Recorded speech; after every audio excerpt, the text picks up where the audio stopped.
اور خدا تعالیٰ کے ظاہر ہوتے ہوئے غضب کو دیکھنے کے باوجود جرأت کرتا ہے اور اپنے حال پر قائم رہتا ہے، اس کے متعلق نہ صرف یہ کہ کوئی ضمانت نہیں دی جا سکتی، بلکہ یہ آیت بتا رہی ہے کہ وہ خدا جس نے اپنے پیارے نوح کے بیٹے کو بھی ایسے وقت میں استثنائی طور پر معاف نہیں فرمایا، تم جو نسبتاً ادنا درجے کے لوگ ہو اور خدا کے کم پیاروں کی اولاد ہو، تمہارے تحفظ کی بھی ہرگز کوئی ضمانت نہیں دی جا سکتی۔ لا عاصم اليوم من امر اللہ، الیوم سے مراد وہ زمانہ ہے جس میں خدا تعالیٰ اپنے غضب کے ساتھ ظاہر ہوا کرتا ہے۔ عام دنوں میں خدا تعالیٰ کی بخشش کا مضمون اور رنگ میں چلتا ہے، اور رنگ میں کار فرما ہوتا ہے۔ عام دنوں میں خدا تعالیٰ کی ستاری کا مضمون اور طرز پر چلتا ہے، اور رنگ میں ظاہر ہوا کرتا ہے۔ اور خدا تعالیٰ کی بخشش اور ستاری اور خدا تعالیٰ کی مغفرت اتنے وسیع ہیں کہ انسان ان کا تصور بھی نہیں کر سکتا۔ لیکن الیوم وہ دن جبکہ خدا نافرمانوں کی پکڑ کے فیصلے کرتا ہے اور ان کے متعلق تازگی کارروائی شروع کر دیتا ہے، وہ دن نہایت خطرناک دن ہے، اور قرآن کریم کی آیات ہمیں متنبع کرتی ہے کہ ایسے دنوں میں جرأت نہ کرنا، ورنہ بعید نہیں کہ خدا کی ستاری کی چادر تم سے کھینچ لی جائے اور تمہیں بھی انہی سزاؤں میں سزاوار قرار دیا جائے، ان سزاؤں کا سزاوار قرار دیا جائے جو خدا تعالیٰ کے پیاروں کی معاندین کی سزائیں ہوا کرتی ہیں۔ بس اس تنبیہ کے ساتھ، اس تمہید کے ساتھ میں یہ بتانا چاہتا ہوں کہ یہ خیال کر لینا کہ جماعت احمدیہ کی چار دیواری میں بالعموم داخل ہو جانا، یعنی اقرار کر کے کہ ہم احمدی ہیں، یہ ہرگز کافی نہیں ہے۔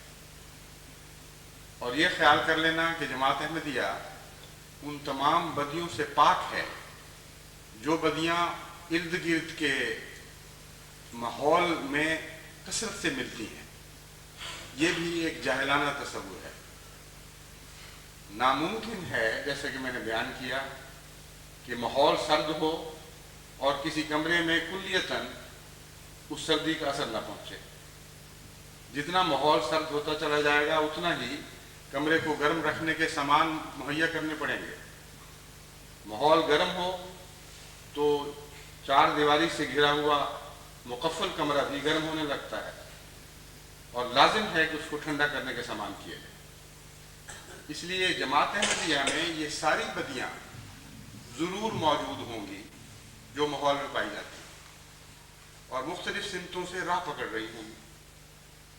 قرآن کریم نے جو تاریخ حضرت اقدس محمد مصطفیٰ صلی اللہ علیہ وآلہ وسلم کے زمانے کی پیش فرمائی ہے، اور اس میں منافقین کا ذکر فرمایا ہے، کمزوروں کا ذکر فرمایا ہے، وہ بھی وہی روح رکھتا ہے جو حضرت نوح کے بیٹے کا ذکر رکھتا ہے۔ یعنی نعوذ باللہ من ذالک، اس سے ہرگز یہ مراد نہیں کہ آن حضرت صلی اللہ علیہ وآلہ وسلم جیسے مزکی کے زمانے میں بھی یہ حال تھا۔ صرف یہ بیان کرنا مقصود ہے کہ جب مزکی آیا کرتے ہیں تو جو لوگ اپنے نفوس کو اس کے حضور تزکیے کے لیے پیش نہیں کرتے، وہ ان مزکیوں کے وجود سے فائدہ نہیں اٹھایا کرتے۔ بس ضروری ہے کہ تم بھی اپنے نفوس کو ایک آنے والے مزکی کے حضور تزکیے کی خاطر اور صفائی کی خاطر پیش کر دو۔ بس اس پہلو سے اگر اس زمانے میں بھی کمزوریاں اور بدیاں ملتی تھیں تو اس زمانے میں ہمارا اس قطعی امکان سے آنکھیں بند کر لینا اس کبوتر کی طرح ہوگا جو بلی کو دیکھ کر آنکھیں بند کر لیتا ہے اور اپنے آپ کو خطرے سے محفوظ سمجھتا ہے۔ وہ چند بدیاں جو خصوصیت کے ساتھ اس وقت میرے پیش نظر ہیں، ان کا میں ذکر ضروری سمجھتا ہوں، اور خصوصیت کے ساتھ پاکستان کی تمام جماعتوں کو متنبع کرتا ہوں کہ ان کو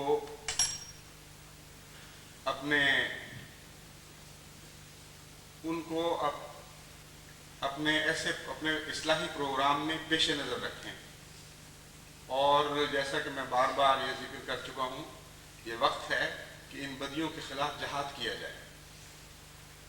میں نے دیکھا ہے کہ جب بھی میں اس مضمون پر خطبے دیتا ہوں، انفرادی طور پر مجھے خطوط ملتے ہیں، کچھ لوگ فائدہ اٹھاتے ہیں اور وہ ذکر کرتے ہیں کہ خدا کے فضل سے ہمیں اس سے فائدہ پہنچا، لیکن بعض دفعہ باوجود اس کے کہ جماعتوں کو خاص طور پر متوجہ کیا جاتا ہے کہ آپ باقاعدہ مستقل پروگرام کے مطابق ان بدیوں کے خلاف جہاد کریں، جماعتی رپورٹوں میں کچھ دیر کے بعد وہ ذکر آنا ختم ہو جاتا ہے۔ یعنی نظام جماعت کا جہاں تک تعلق ہے، وہ ہر ملک میں اور ہر شہر میں یکساں اطاعت نہیں کرتا، یکساں تعمیل نہیں کرتا، اور رفتہ رفتہ پھر یہ بات آئی گئی ہو جاتی ہے اور لوگ سمجھتے ہیں کہ ہاں ایک ماضی میں ایک بات کہی گئی تھی، اب کہاں تک اس کو لے کر کوئی آگے بڑھے۔ یہ وہ بدیاں ہیں جن کا میں ذکر کرنے لگا ہوں، جو مستقبل سے تعلق رکھ رہی ہیں اور دن بدن بڑھ رہی ہیں۔ ان کے خلاف جہاد ماضی کا قصہ بن ہی نہیں سکتا جب تک ان کی بیخ کری نہ ہو جائے۔ بس بڑی جہالت ہوگی یہ سوچ لینا کہ جن دنوں میں خطبہ آیا تھا ان دنوں میں ہم نے ان بدیوں کے خلاف جہاد شروع کیا تھا اور تعمیل ہو گئی ہے۔ تعمیل کیسے ہو سکتی ہے اگر بدیاں باقی ہیں؟ جب تک مرض باقی ہے دوا کی ضرورت پڑتی رہے گی۔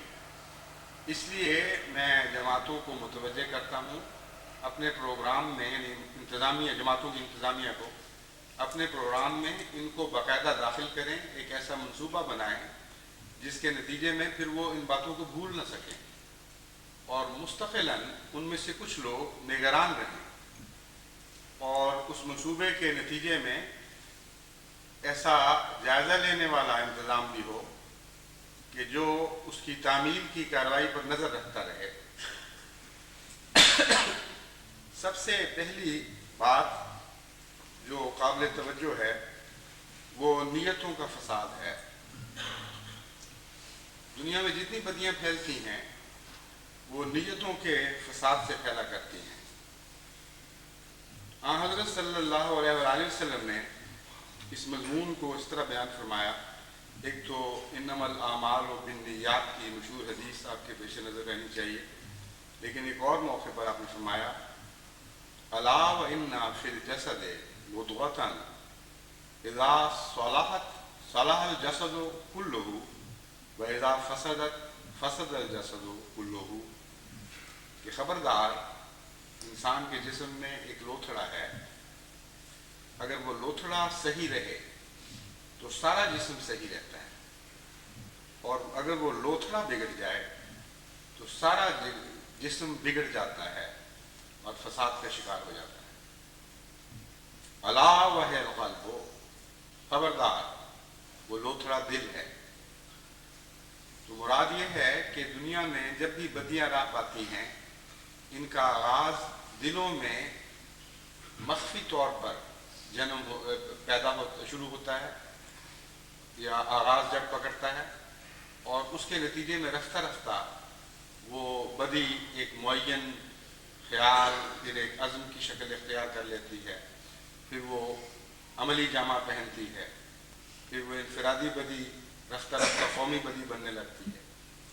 اس لیے سب سے پہلے نیتوں کی اصلاح ضروری ہے، اور میں نے جہاں تک جائزہ لیا ہے بدقسمتی سے ہماری قوم میں ہر جگہ آغاز ہی سے بدنیتی داخل ہو چکی ہے۔ بچے جو تعلیم پاتے ہیں وہ یہ سوچ رہے ہوتے ہیں کہ تعلیم پانے کے بعد ہم یہ بڑے بڑے عہدے حاصل کر کے اسی طرح امیر بنیں گے، اسی طرح بددیانتیاں کر کے قومی اموال کو غصب کریں گے جس طرح ہمیں وہ لوگ دکھائی دے رہے ہیں جو بہت اچھی حال میں ہیں، جن کے رہن سہن ہمیں متاثر کرتا ہے، اور ان کا طریق یہی ہے، کوئی انجینئر ہے، کوئی ڈپٹی کمشنر ہے، کوئی ایس پی ہے، کوئی دنیا کا اور عہدے دار ہے، ہر ایک نے اپنی ایک شان بنائی ہوئی ہے۔ وہ شان نئی بڑی ہونے والی نسل کو دکھائی دے رہی ہوتی ہے، اس پر وہ اثر انداز ہو رہی ہوتی ہے، اور یہ کوئی چھپی ہوئی بات نہیں ہوتی کہ کس طرح یہ شان بنی ہے۔ ہمارے واقعہ یہ ہے کہ یہ سارے لوگ اگر دیانتدار بن جائیں، دیانتدارانہ زندگی بسر کریں، تو بجائے اس کے کہ یہ قابل رشک دکھائی دیں، یہ قابل رحم دکھائی دینے لگے، اور لوگ خوف کھائیں حکومت کی نوکری سے۔ یہ کیسا عذاب ہے، دن رات کی مصیبت، دن رات کی محنت، خواہ انجینئر ہو، خواہ ایس پی ہو، خواہ ڈی سی ہو، بڑی بھاری ذمہ داریاں ہیں، اور جو تنخواہ ملتی ہے وہ اتنی کہ بمشکل سفید پوشی کا بھرم رکھا جا سکتا ہے، اس سے زیادہ نہیں۔ تو جو کچھ ان کو دکھائی دیتا ہے وہ شان دکھائی دیتی ہے جو جھوٹ پر قائم ہے، اور وہ ہر قوم کا بچہ یہ سمجھ رہا ہوتا ہے، اس سے کوئی چھپی ہوئی بات نہیں ہوتی کہ اس شان میں جھوٹ اور فساد شامل ہیں۔ چنانچہ اسی وقت سے اس کی نیت میں یہ بات داخل ہو جاتی ہے۔ ایک انسان تاجر بننے کی سوچ رہا ہے، اس نے تاجروں کی شان و شوکت دیکھی ہے، دن بدن تیزی کے ساتھ روپیہ بڑھتے ہوئے دیکھا ہے، وہ جانتا ہے کہ دیانتداری کے ساتھ اس تیزی سے روپیہ نہیں بڑھا کرتا۔ چنانچہ جب وہ تاجر بننے کی سوچتا ہے تو اس کی نیت میں وہ فساد داخل ہو چکا ہوتا ہے جو کامیاب، بظاہر کامیاب تاجروں کی نیت میں داخل تھا، اور جس نے وہ ان کو آنن فانن ناجائز ذریعے سے کمائی ہوئی دولت کا مالک بنایا۔ بس اسی طرح آپ جب دوسرے زندگی کے شعبوں کا مطالعہ کرتے ہیں تو ہر جگہ آپ کو نیتوں کا فساد دکھائی دیتا ہے۔ بعض لڑکے مخلوط تعلیم کے کالج میں داخل ہوتے ہیں، بعض لڑکیاں مخلوط تعلیم کے کالجوں میں داخل ہوتی ہیں، اور اس سے پہلے اگلی نسل کو رلیاں کرتے ہوئے دیکھ چکے ہوتے ہیں۔ تعلیم کے ساتھ ساتھ ان کے دل میں مخفی طور پر ایک یہ کیڑا بھی ہوتا ہے کہ ہم بھی اسی طرح عیش و عشرت کی زندگی بسر کریں گے، اسی طرح آزادانہ میل ملاپ کریں گے، اور جس معاشرے کی جھلکی سے وہ متاثر ہو چکے ہوتے ہیں وہ ایک بدنیتی کا بیج بن کے ان کے دل میں جگہ لے لیتی ہے۔ اس قسم کی بدنیتیاں عام ہیں، اور ان بدنیتیوں سے روکنے کے لیے تقویٰ کا معیار بلند کرنا ضروری ہے، اور لذتوں کے معیار درست کرنے ضروری ہے۔ یہ بہت ہی محنت کا کام ہے، بہت ہی تفصیلی توجہ چاہتا ہے، اور ایک عرصے کے بعد جب بچے بڑے ہو جائیں اس وقت یہ کام بہت مشکل ہو جاتا ہے۔ اسی لیے میں نے بارہا جماعت کو توجہ دلائی ہے کہ بچہ جب پنگوڑے میں ہو، جب ماں کی گود میں ہو، جب آپ اسے گودیوں میں اچھال کر اس سے کھیلتے ہیں، یا اس کی معصوم پیاری باتوں سے لطف اندوز ہو رہے ہوتے ہیں، یہ وہ زمانے ہیں جبکہ نیتیں سیدھی کرنے کا وقت ہوا کرتا ہے۔ اس وقت کی نیتیں سیدھی ہوئی ہمیشہ سیدھی رہتی ہے۔ اس وقت اخلاقی تعلیم دینے کی ضرورت ہے، اور بچپن کا ابتدائی زمانہ یعنی وہ زمانہ جب کہ ابھی اس پر عبادت فرض نہیں ہوئی ہوتی، وہ زمانہ نیتوں کو درست کرنے میں سب سے زیادہ اہمیت رکھتا ہے۔ چنانچہ نماز سے پہلے نیت ضروری ہے، اور انسانی زندگی کی تعمیر اور اس کا رخ ڈھالنے کے لیے بچپن سے اس کی نیت کی درستی ضروری ہے، تب وہ نماز کے دور میں داخل ہوگا۔ یہاں میں نیت کا مضمون وسیع رنگ میں بیان کر رہا ہوں، ایک لمبے عرصے پر پھیلی ہوئی نیت کا تذکرہ کر رہا ہوں۔ وہ بچہ جس کی نیتیں آپ درست کر دیتے ہیں وہ عبادت کا اہل بن جاتا ہے، اور پھر عبادت سے استفادہ کرنے کا اہل بن جاتا ہے۔ وہ بچہ جس کی نیتوں میں فتور شامل ہو جاتا ہے، اس بچے کی متعلق آپ کوئی ضمانت نہیں دے سکتے۔ اور یہاں ماں باپ دونوں کے اعمال کا بچے کی نیت پر بہت گہرا اثر پڑتا ہے۔ اسی لیے میں نے بارہا یہ توجہ دلائی ہے کہ ماں باپ اپنے گھر پر جو اثر پیدا کر رہے ہیں اس کے متعلق متنبہ رہیں. وہ یہ خیال نہ کریں کہ ان کی بے تکلف جھوٹ، ان کی بے تکلف بددیانتی کے تذکرے، ان کے مذاق میں ایسے واقعات بیان کرنا جس سے ان کی چالاکیاں شامل ظاہر ہوتی ہوں اور دوسروں کے اموال لوٹنے کے تذکرے ہوں. ہوشیاری کے ساتھ ہم نے فلاں کو اس طرح دھوکہ دیا، فلاں کو اس طرح دھوکہ دیا. بعض لوگ اس قسم کی باتیں گھر میں پکڑ کے فخر کر رہے ہوتے ہیں. لیکن جو کچھ بھی وہ کرتے ہیں، جس قسم کی باتیں گھر میں کرتے ہیں، ان کو یاد رکھنا چاہیے کہ ان کے اثرات بچوں کی زندگی پر گہری چھاپ بن کر نقش ہو جایا کرتے ہیں اور بعض دفعہ وہ انمٹ ہو جاتے ہیں. وہ نقوش ان کی زندگی کو بنانے یا بگاڑنے میں سب سے اہم کردار ادا کرتے ہیں.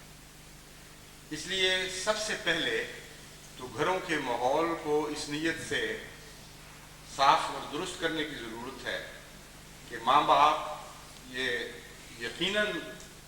یقینی طور پر یہ جان لیں کہ اس معاملے میں وہ خدا کے حضور جواب دہ ہوں گے. اگر ان کی بد اخلاقیوں کی وجہ سے اولاد کی نیتوں میں فتور پیدا ہو گیا تو پھر ان کی تمام عمر کی بدعمالیوں میں وہ حصے دار قرار پائیں گے. یہی وہ مضمون ہے جو قرآن کریم کی ان آیات میں بڑی وضاحت سے بیان ہوا ہے. اس آیت میں بڑی وضاحت سے بیان ہوا ہے جو حضرت صلی اللہ علیہ وآلہ وسلم نکاح کے موقع پر تلاوت فرمایا کرتے تھے. یا ایھا الناس اتقوا اللہ، یا ایھا الناس اتقوا ربکم الذی، یا ایھا الذین آمنوا اتقوا اللہ ولتنظر نفس ما قدمت لغد. اے وہ لوگو جو ایمان لائے ہو، اللہ کا تقوی اختیار کرو، خدا کا خوف کرو.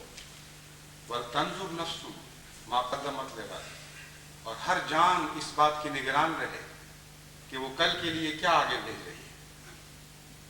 میں نے بارہا اس پر روشنی ڈالی ہے کہ یہاں کل سے مراد صرف اگلا جہان نہیں، وہ کل نہیں جو مرنے کے بعد آئے گا، بلکہ وہ کل بھی ہے جو ہماری زندگیوں میں ہماری اولاد کی شکل مستقبل کی صورت میں ظاہر ہوگا اور ہمارے مرنے کے بعد آنے والی نسلوں کے اعمال کی شکل میں ظاہر ہوگا. ہماری جن کمزوریوں کا اس کل سے تعلق ہے، اس کے متعلق خدا تعالیٰ ہمیں متنبہ فرماتا ہے کہ تم ہمارے سامنے جواب دہ ہوگے اور ہم تمہیں آج متنبہ کر رہے ہیں. بس اس پہلو سے ایسے پروگراموں کی ضرورت ہے. یہ ایک لمبا کام ہے، جیسے کہ میں نے بیان کیا ہے، تفصیلی محنت کا محتاج ہے، حکمت کا محتاج ہے کہ جماعتیں اپنے اپنی توفیق کے مطابق ایسے پروگرام بنائیں کہ خاندانوں کو متنبہ کرنے کی مشینری قائم ہو جائے. ایسا ایک کارخانہ بن جائے جس کے نتیجے میں مستقلاً اس موضوع پر ماں باپ کی تربیت کے سامان پیدا ہوتے رہیں. اس کے علاوہ خدام الاحمدیہ، انصار اللہ اور لجنات میں نیت کے مضمون کے اوپر مختلف نصیحتوں پر مشتمل تقاریر ہونی چاہیے. اس موضوع پر مقابلے کروائے جا سکتے ہیں کہ نیتوں کا فتور کس طرح قوموں کو ہلاک کیا کرتا ہے، کس طرح ان قوموں کی تاریخ سے ہمیں استفادہ کرنا چاہیے اور جماعت احمدیہ کیا طریق اختیار کرے جس کے ذریعے ہماری نسلیں پاک اور صاف اور واضح نیتوں کے ساتھ جوان ہو رہی ہیں. یہی پیغام ہے جو میں افریقہ کے دورے میں افریقہ کو دیتا آیا ہوں. ان کو میں بتاتا رہا ہوں کہ آپ کے بچوں کی نیتیں ابھی سے بگڑ چکی ہیں. سارا ماحول اتنا گندا ہو گیا ہے کہ آپ کی تعمیر نو ہو نہیں سکتی جب تک آپ اپنی آئندہ نسلوں کی نیتوں کی درستی کی طرف توجہ نہ کریں.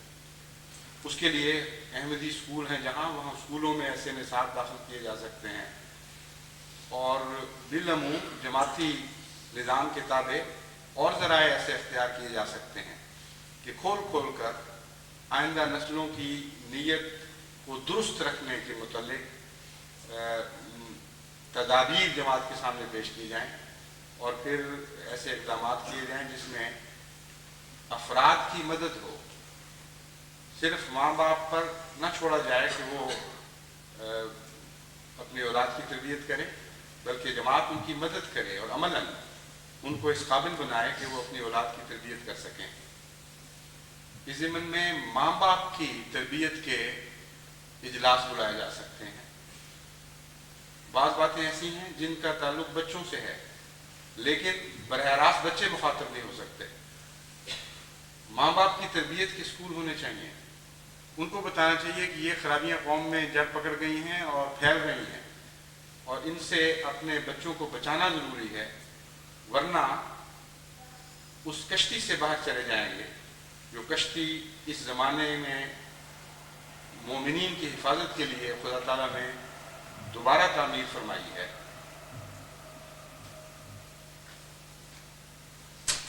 دوسرا پہلو نیت کے بعد جو نیت ہی سے پھوٹتا ہے، یعنی ہر باقی پہلو جو میں بیان کروں گا وہ سب نیت سے پھوٹ رہے ہیں، وہ ہے کسی کی جان، عزت اور مال سے کھیلنا. دن بدن ہمارے معاشرے میں یہ بدیاں پھیل رہی ہیں اور جماعت میں بھی وہ داخل ہو رہی ہیں. اس لیے یہ فخر کرنا کہ ہم ان سے بہتر ہیں بالکل غلط طریق ہے. یہ فخر تو نہیں ہے، شکر کا مقام ہے اگر ہم بہتر ہیں، لیکن اگر ہم اتنے بہتر نہیں جتنا ایک الہی جماعت کو ہونا چاہیے تو پھر یہ شرم کی بات بن جاتی. بہتر ہونا فخر کا مقام نہیں، شکر کا مقام ہے، لیکن جتنا بہتر ہونا چاہیے وہ اگر نہ ہو تو پھر یہ قابل شرم بات ہے، اور ہم اس بات کے اہل نہیں رہتے کہ دوسروں کو بچا سکیں. ایک آدمی تیرنا جانتا ہو، ضروری نہیں کہ وہ کسی ڈوبتے ہوئے کو بچا سکے. ڈوبتے ہوئے کو بچانے کے لیے بہت اچھا تیرنا آنا چاہیے، اور جسم میں اسی نسبت سے طاقت بھی ہونی چاہیے. جماعت احمدیہ کو دوسروں کو بچانے کے لیے پیدا کیا گیا ہے. اس لیے اگر معاشرے کو سنبھالنا ہے تو جن بدیوں کا میں ذکر کرتا ہوں ان بدیوں سے جماعت کا کلیتاً اجتناب ضروری ہے، اور جماعت کا معیار اس پہلو سے بہت بلند ہونا چاہیے. اب غیر کے مال پر بدنیتی سے نظر رکھنا اور پھر اس کو ہتھیانے میں سے کوئی پرہیز نہ کرنا، یہ ایک ایسی بدی ہے جو کثرت سے تیسرے دنیا کے ملکوں میں پھیل گئی ہے.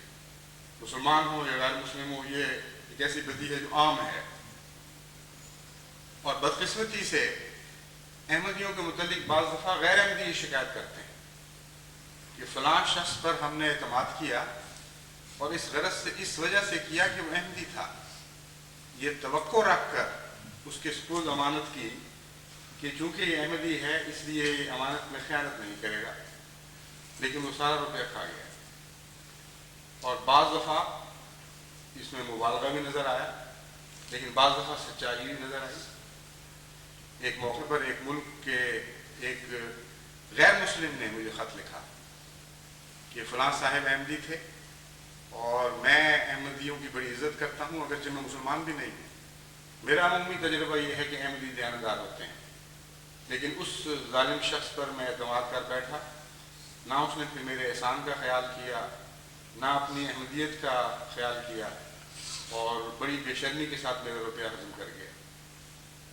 جب میں نے تحقیق کرائی تو بات درست تھی، اس کے مطابق جو کارروائی ہو سکتی تھی کی گئی، مگر جب غیر کی طرف سے تانا آتا ہے تو بہت ہی شدید تکلیف پہنچتی ہے. اس لیے جماعت احمدیہ کو دوسرے کے اموال، دوسرے کی عزت اور دوسرے کی جان کا احترام سکھانا ضروری ہے. اور اس پہلو سے مجھے ڈر ہے کہ بہت سی کمزوریاں ہمارے اندر داخل ہو چکی ہیں، اور اس قسم کے بعض جگہ برائی کے اڈے بن چکے ہیں جو آگے کی برائیوں کو پھیلانے کے لیے منظم طریق پر کاروائیاں کرتے ہیں.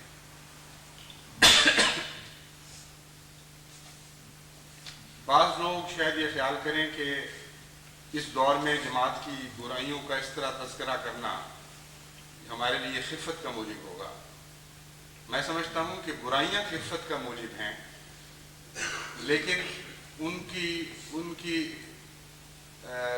اصلاح کے لیے جہاں تک ان کا ذکر ضروری ہے، وہ ذکر کرنا خفت کا موجب نہیں ہے، بلکہ تقویٰ کی علامت ہے اور سچائی کی علامت ہے.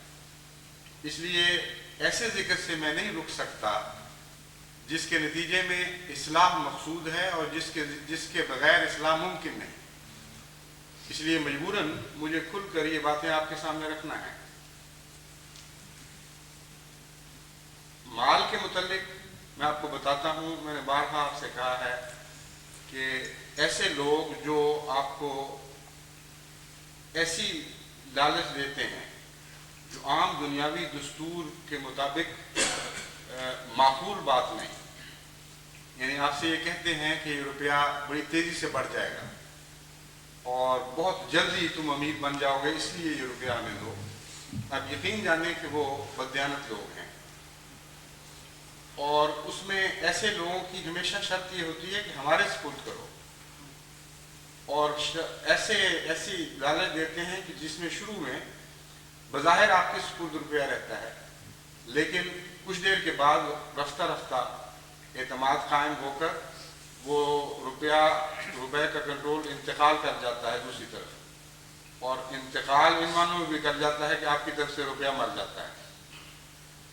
تو یہ لوگ ایسے ہیں جن کے خلاف جماعت کو متنبہ رہنا چاہیے، اور وہاں بھی نیتوں کا قصور ہے جو ان کو نقصان پہنچاتا ہے.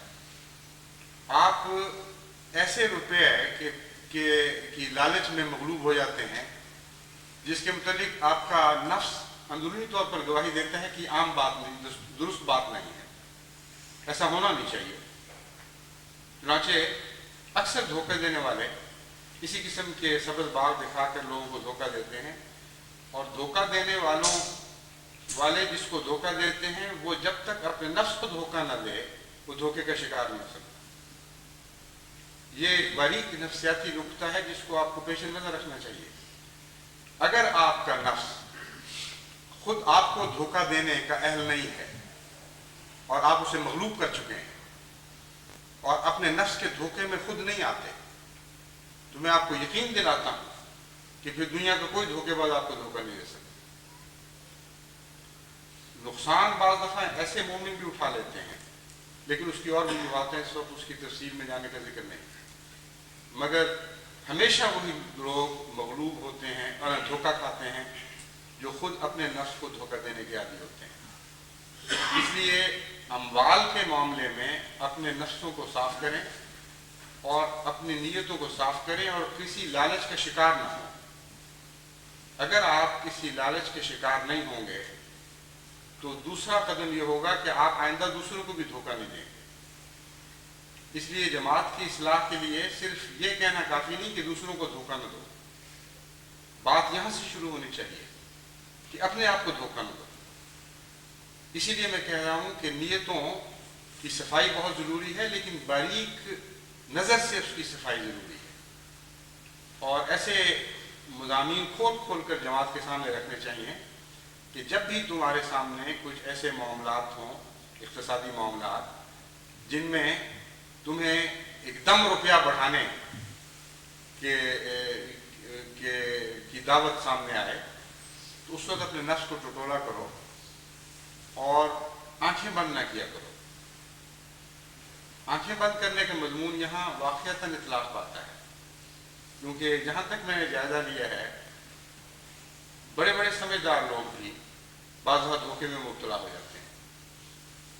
وجہ یہ ہے کہ ان کی سمجھ سے ان کے نفس کی لالچ زیادہ طاقتور ہوتی ہے. ان کے سامنے ایک آدمی ایک ایسی پیشکش کرتا ہے جس سے پتہ چلتا ہے کہ اگر آج میں 1000 روپیہ اس کے سپرد کر دوں یا فلاں کام میں لگا دوں تو کل یہ 10,000 روپیہ ہو جائے گا. عقل اگر لالچ سے قوی ہو تو یہ کہے گی کہ ہاں ہو تو سکتا ہے، بعض صورتوں میں بڑھ جایا کرتا ہے، لیکن چونکہ غیر معمولی بات ہے اس لیے میں پوری چھان بین کروں گا. کیونکہ ایسی صورت میں یہ خطرہ بھی ہے کہ میرا روپیہ ضائع ہو جائے، اس لیے میں ہر احتمال کا دروازہ بند کر دوں گا اور پھر فیصلہ کروں گا. جب وہ اس قسم کی بات کرتا ہے تو وہ دیکھے گا کہ ہمیشہ دھوکے باز بعد اس کو یہ کہے گا کہ جلدی ہے، بہت جلدی ہے، وقت ہاتھ سے نکل رہا ہے، تو نے فیصلہ کرنا ہے تو آج کرو ورنہ بس پھر نہ میرے پاس آنا۔ اس وقت پھر عقل کی اور دل کی لالچ کی لڑائی ہو جاتی ہے۔ دل کی لالچ کہتی ہے کہ وقت ہاتھ سے نکل جائے گا، اس پیسے کو کھا لو، فوراً لے لو، اس پیسے، یہ جو آنے والا پیسہ ہے اس کو یقینی بنا دو۔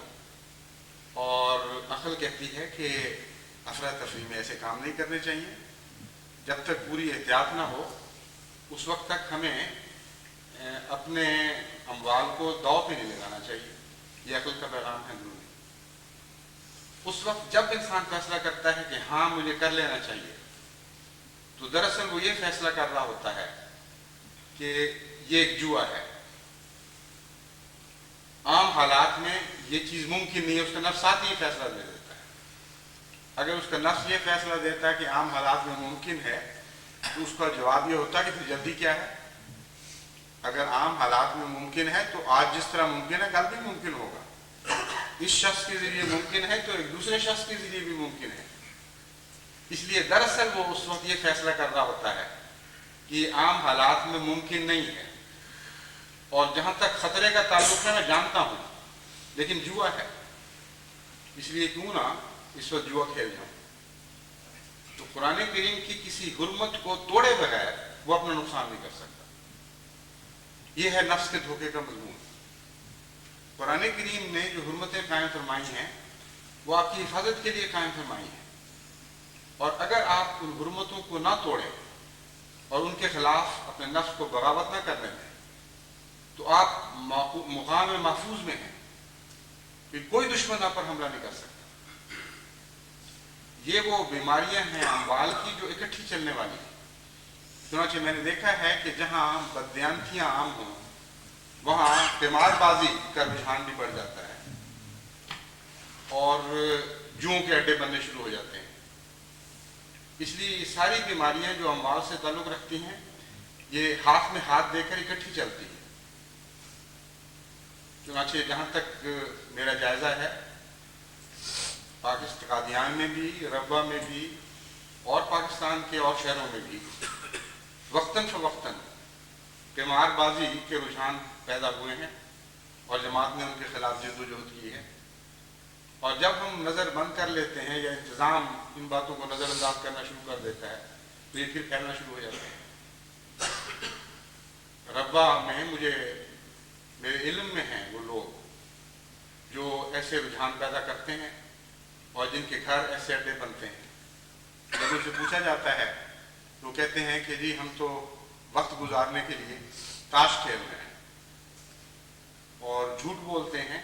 دراصل بات یہ ہے کہ تاش نہیں کھیل رہے ہوتے، تاش کے ساتھ پیسے لگے ہوئے ہوتے ہیں، اور دور دور سے کہیں سرگودے سے، کسی چک سے، کسی اور مقام سے لوگ ان کے خاص جو ان اڈوں پہ آنے کے عادی ہیں وہاں پہنچتے ہیں، اور جب وہ نظام ان سے پوچھتا ہے تو کہتے ہیں یہ تو ہم نے ذرا مشورہ لگایا ہوا اور کیا کریں۔ یہ جھوٹ ہے۔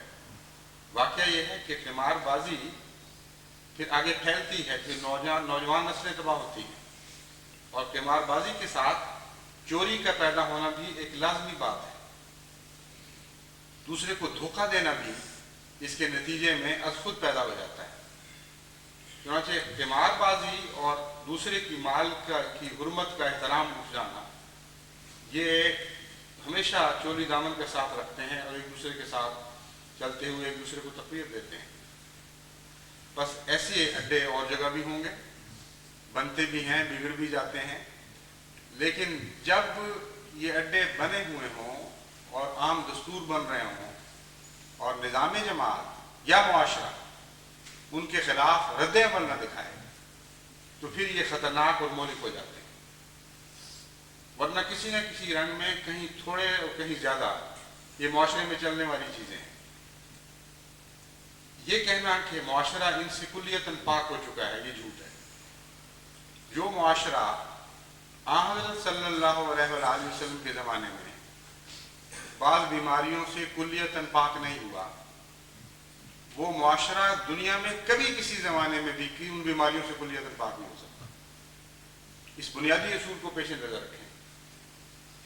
اس اصول کو پیش نظر رکھ کر دو قسم کے رد عمل پیدا ہو سکتے ہیں۔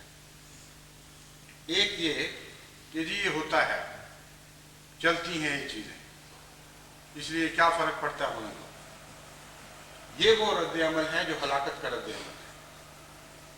میں اس غرض سے یہ باتیں نہیں کہہ رہا، میں اس غرض سے آپ کو یہ بتا رہا ہوں کہ غافل نہ ہوں۔ اگر یہ چیزیں آپ کو بظاہر نظر، آپ کو ظاہری نظر میں دکھائی نہ بھی دے رہی ہیں تو یہ نہ سمجھیں کہ موجود نہیں۔ اس لیے نگرانی کی نظر کو سونے نہ دیں، اور جو ادارے ان چیزوں پر مقرر ہیں ان کا فرض ہے کہ وہ ان باتوں پر نگاہ رکھیں۔ ان بیماریوں نے کسی نہ کسی شکل میں ہر معاشرے میں موجود رہنا ہے، یا کم ہوں گی یا زیادہ ہوں گی، اور یہی حال دنیا کی بیماریوں کا ہے جو انسانی اجسام سے تعلق رکھتی ہیں۔ یہ تو روحانی بیماریاں ہیں، اجسام کی بیماریاں بھی اسی طرح ہوتی ہیں۔ ہر انسان میں کچھ نہ کچھ بیماریوں کے کیڑے ہر وقت موجود ہیں۔ اگر جسم صالح ہے اور یہ جانتا ہے کہ یہ بیماریاں موجود ہیں تو ان کے خلاف وہ نگران رہتا ہے۔ جہاں جسم میں فساد پیدا ہو اور جہاں یہ بیماریاں جسم کی نظر سے اوجھل ہو جائیں وہاں یہ بیماریاں قبضہ کر جاتی ہیں۔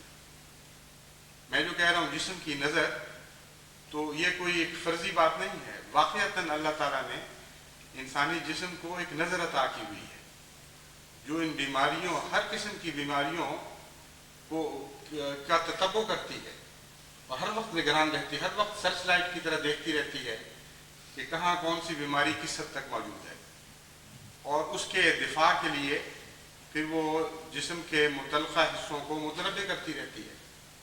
چنانچہ جو انسان کا امیون سسٹم ہے، اگرچہ اس کا دماغ سے کوئی تعلق نہیں ہے، ہمارے شعور سے اس کا کوئی تعلق نہیں ہے، یعنی انسان کے خون کے اندر جو دفاعی نظام ہے اس کو امیون سسٹم کہتے ہیں، اس کا اس بات سے کوئی تعلق نہیں کہ دماغ کو معلوم ہے کہ نہیں کہ وہ وہاں کیا ہو رہا ہے، لیکن اندرونی طور پر خدا نے وہاں ایک نظر کا انتظام فرمایا ہے، ایک نگرانی کا انتظام فرمایا ہے۔ اس جسم کے بظاہر بے شعور حصے یا خلیے ہر وقت دورہ کرتے ہیں خون کے ذروں کے ساتھ اور یہ دیکھتے رہتے ہیں کہ کہاں کون سی بیماری کس حد تک پائی جاتی ہے۔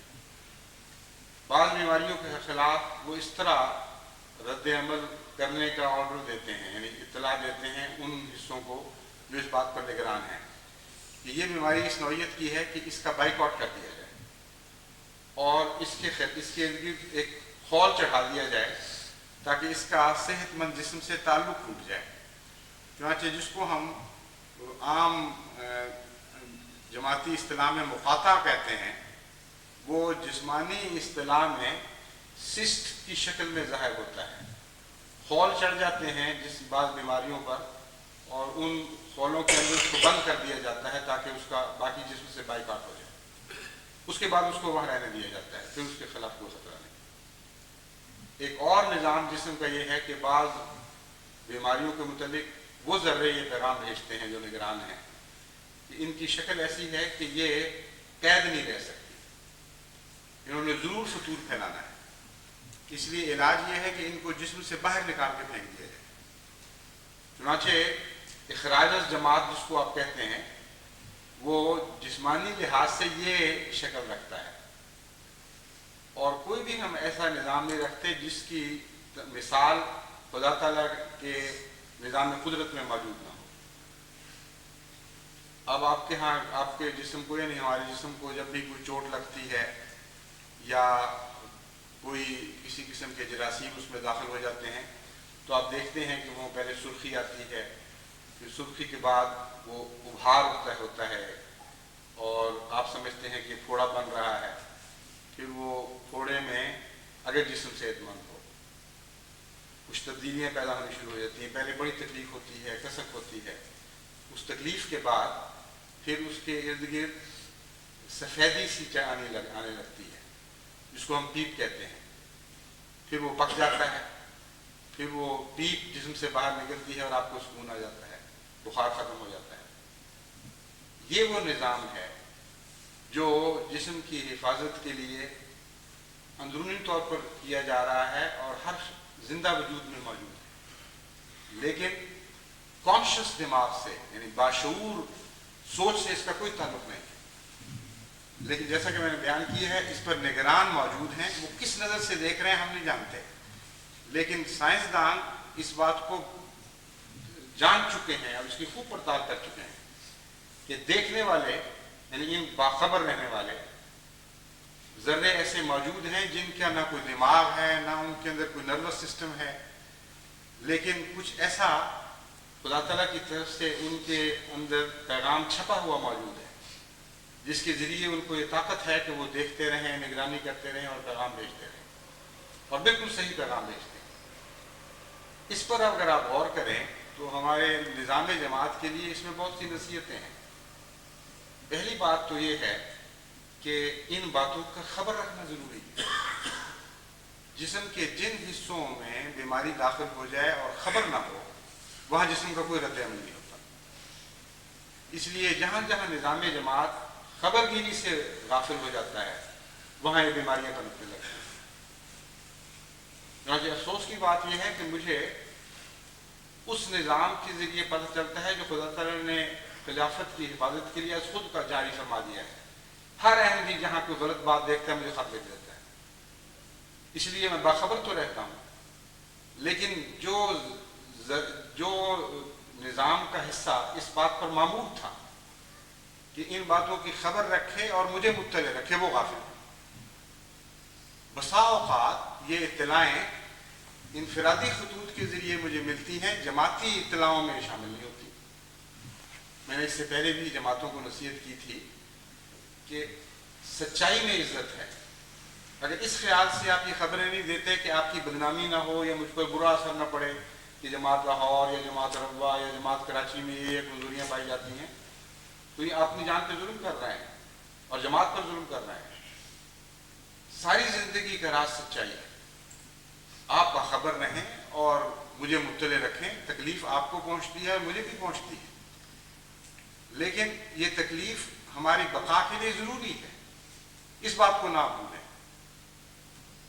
اگر آپ مجھے اس لیے نہیں بتاتے کہ مجھے تکلیف نہ ہو تو پہلی نیت کی نسبتاً یہ بہتر ہے، لیکن درست یہ بھی نہیں۔ خدا نے جو تکلیف میرا مقدر بنائی ہے، جو میری ذمہ داری ہے، اس سے آپ مجھے کس طرح بچا سکتے ہیں؟ اگر آپ نہیں بتائیں گے تو دوسرے بتائیں گے۔ اور جیسا کہ میں نے ابھی آپ کے سامنے نقشہ کھینچا ہے ایک گھوڑے بننے کا، وہاں خاص طور پر اس بات کا ذکر کیا تھا کہ بڑی تکلیف ہوتی ہے۔ تکلیف ہی حفاظت کا انتظام کرتی ہے۔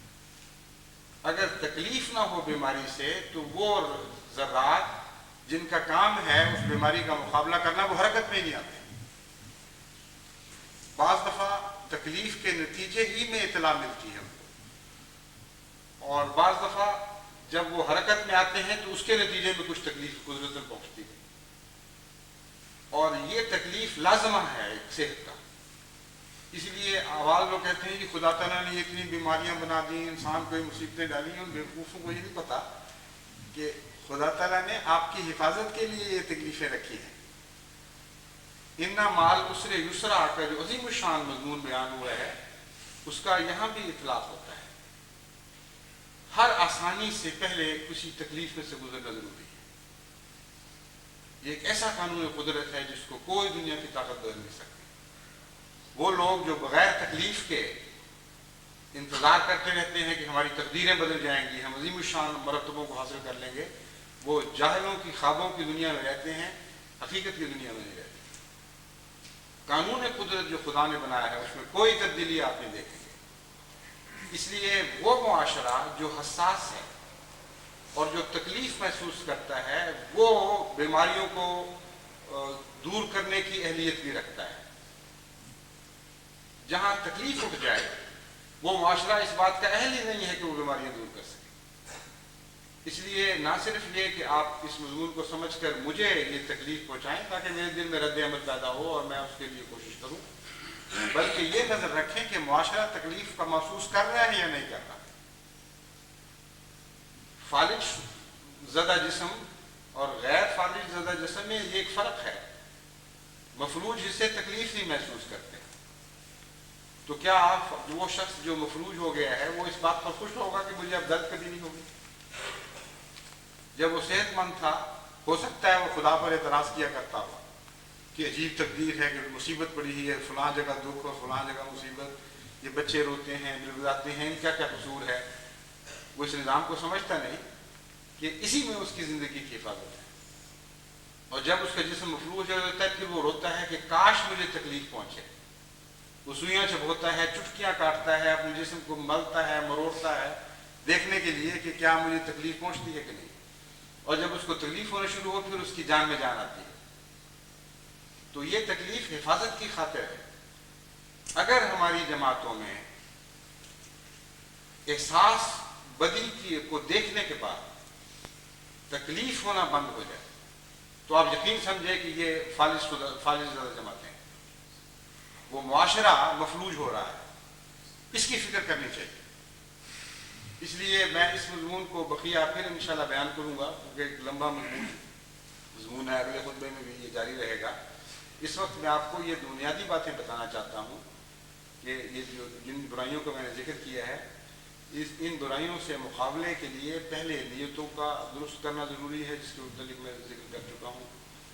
پھر اپنے احساس اور شعور اور نگرانی کے نظام کی حفاظت ضروری ہے. اور یہ دیکھنا ضروری ہے کہ ہمیں تکلیف پہنچ رہی ہے کہ نہیں. اگر تکلیف پہنچ رہی ہے تو انشاءاللہ تعالی اسی تکلیف سے زندگی پیدا ہوگی.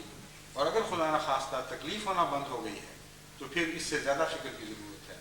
اللہ ہمیں اس عظیم ذمہ داری کو ادا کرنے کی توفیق بخشے جو ہم پر نہ صرف اپنی اصلاح کی بلکہ غیروں کی اصلاح کی بھی عائد کی گئی ہے.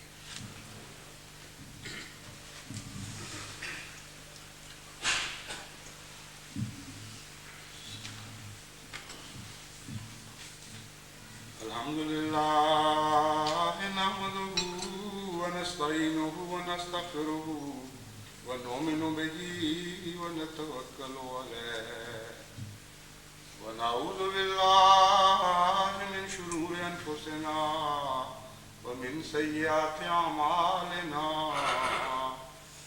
من یهده اللہ فلا مضل له ومن یضلل فلا هادي له ونشهد أن لا إله إلا الله وحده لا شريك له ونشهد أن محمدا عبده ورسوله. عباد الله رحمكم الله إن الله يأمر بالعدل والإحسان وإيتاء ذي القربى وينهى عن الفحشاء والمنكر والبغي يعظكم لعلكم تذكرون. اذكروا الله